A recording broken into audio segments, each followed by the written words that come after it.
Mereka tidak tahu apa yang mereka perbuat. Menang. Nyalain. Nyalain. Atau hajar. Nyalain. Kita pukul. Ingatnya boleh balas yang jahat dengan yang jahat. Tuhan cabut nyawa. Masih berdosa juga. Tidak boleh. Dede, nyalain Sampai lagi. kita bisa mengampuni orang lain. Ini Dede. prosesnya oleh firman. Maka kita bersyukur di gereja kita ada Dede. gerakan doa dan firman. Baca satu pasal Alkitab tiap hari, renungkan 3 hal kebenaran, koreksi, komitmen, lalu doa untuk 5 hal. Kalau doakan begini lipat tangan, yang paling dekat dengan kita jempol. Doakan orang yang dekat dengan hati, keluarga. Yang kedua, siapa yang suka nunjuk-nunjuk? Nyalain, nyalain. Tuhan memberi petunjuk. Tekan. Doakan hamba Tuhan, pekerjaan Tuhan, gereja, pelayanan. Yang ketiga, jadi paling tinggi. Siapa paling tinggi di negara kita? Presiden. Doakan presiden, wakilnya, gubernur, wali kota dan sebagainya. Doakan pemerintah bangsa negara. Dari keempat, jadi manis tapi jadi lemah juga. Kalau saya melekatkan kedua telapak tangan, kalau coba lekatkan kedua telapak tangan, tepuk yang tengah. Nyalain. Jempol yang tengah, jempol yang tengah, kelingking bisa dibuka, kelingking bisa dibuka, coba angkat dari tengah. Nggak akan bisa. Ini mengingatkan kita orang yang lemah, rohaninya lemah, badannya. Doakan orang yang sakit dan undur dari kita. Lalu kelingking yang paling kecil, doa untuk kebutuhan pribadi kita. Keluarga, pekerjaan Nyalain. Tuhan, Nyalain. pemerintah bangsa negara, orang yang sakit dan lemah, doa untuk kebutuhan pribadi. 4 pertama adalah doa syafaat untuk orang lain. Doa yang kelima untuk kebutuhan diri sendiri. Ini proses hidup yang kita harus lakukan. Doa firman, doa firman. Yang terakhir yang ketiga harus mentaati tuntunan Roh Kudus. 2 Korintus 3 ayat 17. Habis. Sebab Tuhan adalah Nyalain roh, lagi. di mana ada roh, di situ ada kemerdekaan. Dan kita semua mencerminkan kemuliaan Tuhan dengan muka yang tidak berselubung. Dan karena kemuliaan itu datang dari roh, dari Tuhan yang adalah roh, maka kita diubah menjadi serupa dengan gambarnya dalam kemuliaan yang semakin besar. Gimana supaya karakter kita berubah? Hidup menyembah Tuhan, izinkan Roh Kudus memenuhkan kehidupan kita. Diurapi oleh Roh Kudus. Giginya cuma 2. Giginya cuma 2. Ih, giginya cuma 2. Ih. Minyak Ih. Ih. biar minyak urapan Roh Kudus selalu ada dalam hidup kita. Jangan, Karena nanti ketika luka. orang Nanti luka. dipenuhkan dengan Roh Allah 1:10 ayat Nyalain. berkata bahwa dia akan berubah menjadi manusia lain, maka Roh Tuhan akan berkuasa atasmu, engkau akan kepenuhan bersama dengan mereka dan berubah menjadi manusia lain. Bisa beda ya. Dulu mah kalau dia pulang ke rumah Tuhan, Dede. mati, bisa ditampar. Waduh, diktator banget. Sampai kucing pun harus jalan pelan-pelan. Kalau tidak dilempar sama sandal. Dede. Jadi sekarang kalau dia pulang, Dede. dia ajak keluarga berdoa, dia kasih nasihat Aduh. kepada anak-anaknya. Dia minta maaf Dede. kepada istrinya. Dia ingin memulai perbuatan yang baru, kehidupan yang baru.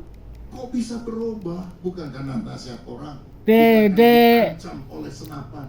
Roh Kudus yang mengubah hidup kita menjadi baru, menjadi manusia lain. Dede. 13 sebagai ayat penutup.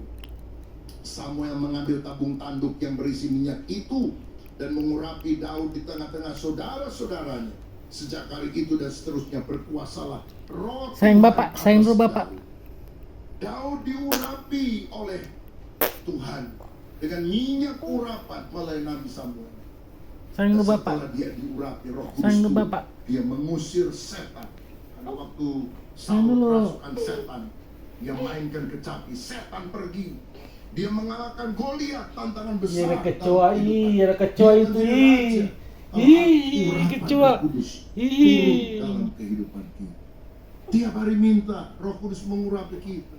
Kita yang sudah lahir baru, baca firman, doa, taat kepada tuntunan Roh Kudus. Roh Kudus mengubah kehidupan kita menjadi baik. Dede. Berapa minggu yang lalu saya dengan Dede. seorang yang WA ke seorang temannya, lalu di WA lagi ke anak saya dan saya bilang, Dede. dia bilang saya gelisah dalam hidup. Nggak tahu sudah berbulan-bulan ini gelisah, bingung, galau dalam kehidupan.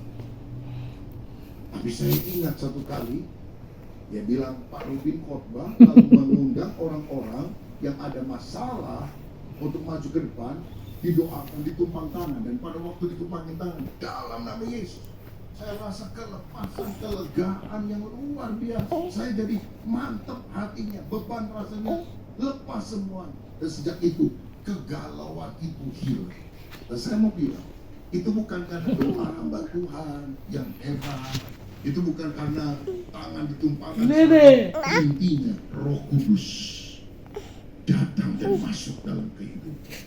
Siapa yang hari ini kadang-kadang suka gelisah, suka galau, kadang mimpi buruk, Dede. Roh Kudus turun dalam hidup saudara. Waktu kita doa di tempat kita masing-masing, Roh Kudus mencabut hidup saudara. Dede. Kekhawatiran hilang, ada kemantapan iman. Karena bersama Yesus kita lakukan perkara besar, karena Dia sendiri akan menginjak para lawan kita. Sikut. Tuhan Yesus memberkati Sikut. kita semuanya. Amin. Kita berikan kemuliaan untuk Tuhan kita. Mari kita berdiri sama-sama.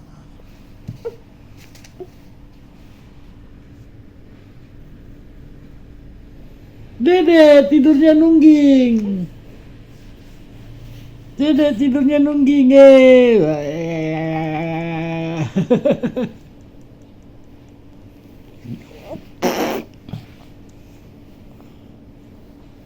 Dede.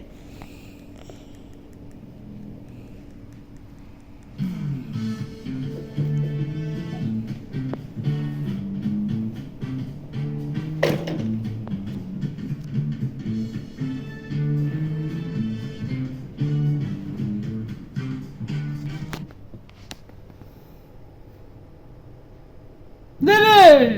This year, traveling to China is easier than ever. Sayang Bapak. Sayang Bapak gimana? Sayang Bapak. Dreaming, all the planning, it all leads Sayang to Bapak gimana? a moment so perfect. Sayang Bapak. Yes, you can use Sayang Bapak. to book Aduh. hotels with various Itu Chinese sayang Bapak. characteristics. Sayang Bapak. Sayang Bapak. Bapak.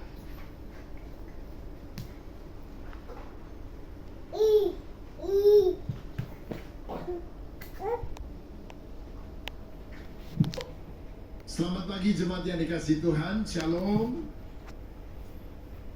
Sepanjang tahun ini tema kita adalah hidup berdampak melalui kebiasaan baik. Living impactful through good habits.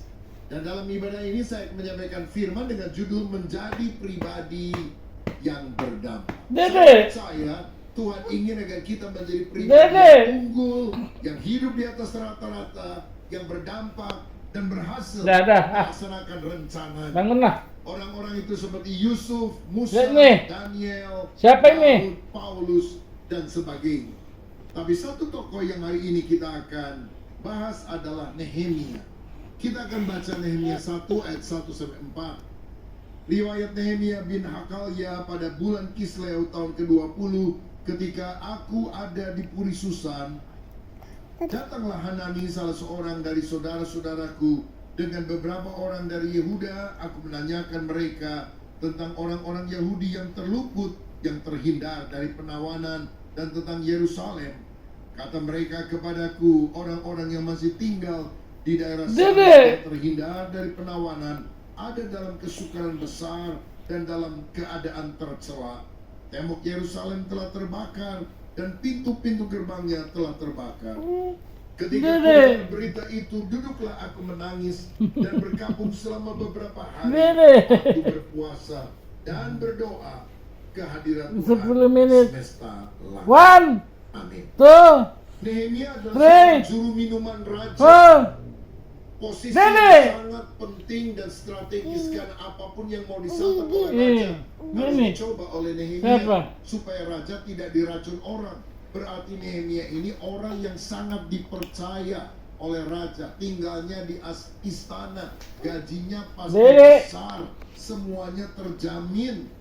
Tapi satu hari saudaranya datang dari Yerusalem membawa kabar bahwa tembok Yerusalem telah terbongkar.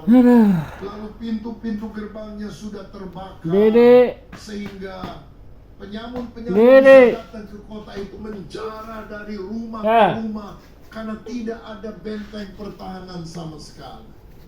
Maka timbullah keinginan di dalam hati Nehemia untuk membangun kembali tembok Yerusalem. Akhirnya berhasil. Apa kunci suksesnya? Yang pertama, Nehemia adalah orang yang punya visi yang besar.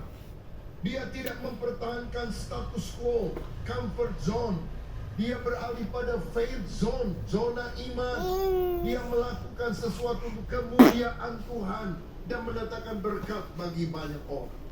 Dia melihat kebutuhan. Apa kebutuhannya? Tembok Yerusalem diperbaiki. Dia melihat kondisi yang ada sekarang dan kondisi yang diharapkan pada masa yang akan datang. Saya mau bilang, kalau saudara punya visi, engkau bisa membedakan kondisi saya sekarang seperti ini, gak terlalu bagus. Kondisi yang saya harapkan pada tahun depan atau 3 tahun, 5 tahun, 10 tahun yang akan datang jauh lebih bagus dari apa yang saya sedang alami sekarang. Dan yang menjembatani antara posisi kita kini dan posisi yang kita rindukan di masa yang akan datang adalah vision. Visi menghubungkan apa yang ada sekarang dan apa yang kita harapkan, apa yang seharusnya terjadi. Saudara, visi sejati akan melahirkan beban, passion. Karena ketika dia mendengar tentang kerusakan Yerusalem, menangislah Nehemia. Saudara-saudara, kalau engkau ingin maju dalam kehidupanmu, engkau punya visi. Visi saudara itu bukan membangun tembok Yerusalem, tapi mungkin membangun bisnis supaya lebih bagus, membangun karir supaya lebih jauh, membangun keluarga supaya lebih Apa harmonis, dek? Kau ngomong apa dek? iman, kerohanian kita supaya makin bertumbuh di hadapan Tuhan. Kalau kita rindu untuk membangun kehidupan kita, milikilah visi. Visi itu apa? Ya. Apa yang Tuhan ingin lakukan melalui kita untuk berdampak pada dunia. Visi Dadah. apa yang Tuhan Dadah, Dede. lakukan kepada dunia. Tapi Dadah. ini Bikin dadanya. definisi Dadah. visi sekuler. Ini. Kalau visi sekuler adalah Dadah. apa yang saya mau dan saya harap Tuhan memberkati. Dadah, saya. Dede. Tapi kalau visi ilahi Dadah. adalah apa yang Tuhan mau Dadah. melalui hidup saya. Dadah. Aduh, kok dipukul. Pasti ada Dadah. rencana, pasti ada Aduh. rencananya. Biar kita Dadah. nangkep visinya Tuhan, lalu kita menjadi Au. pelaksana, menjadi hamba Aduh. saja dari visi Tuhan itu. Dadah, Saudara, Dede. sedangkan visi Tuhan bisa beresiko. Dadah. Mungkin itu bukan kehendak Tuhan. Dan kita Dadah. jujur kalau itu bukan kehendak Tuhan. Dadah, Tapi Dede. kalau itu visinya Tuhan, di mana ada vision, selalu ada provision, penyediaan, ada kecukupan ketika kita melakukan visinya Tuhan. Saya lihat orang sukses selalu punya visi. Kaleb pernah berkata kepada Yosua, berikan pegunungan Hebron yang banyak raksasanya. Jangan kasih sama orang muda, kasih sama saya. Itu bagian paling sulit untuk ditaklukkan di Kanaan. Walaupun aku tua, aku the giant killer. Aku pembunuh raksasa. Aku akan kalahkan itu musuh. Dan Hebron direbut oleh Kaleb karena dia punya visi besar. Seorang Inggris namanya Robert Reitz ketika ibadah, dia lihat kok yang dilayani cuma orang dewasa. Cicak, Anak cicak. mereka lari-lari di depan Cicak, cicak. gereja. Teriak Cicak, sama, cicak. lalu dia bilang, bukankah anak Dede. kecil dilayani seharusnya? Dede.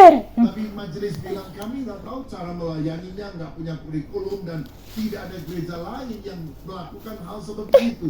Jadi kita nggak tahu gimana caranya. Dia kumpulkan anak-anak sekolah minggu di Batang, di bawah sebatang pohon, ngajari dengan kisah Alkitab. Dia temukan sebuah gudang tua, ajari anak-anak itu untuk hidup benar. Dan sekarang ini Kalau udah besar Dede lihat ini ya, videonya ya. Kalau Lagi sama bapak main ya. adalah Oke, dadah. dia adalah bapak sekolah minggu Dadah, Dede. sedunia. Saudara-saudara, ada orang lain namanya Martin Oke, Luther King Tania Jr. Seorang pendeta baru bapak. dan melihat ada banyak Dadah. diskriminasi perbedaan antara kulit putih dan kulit hitam.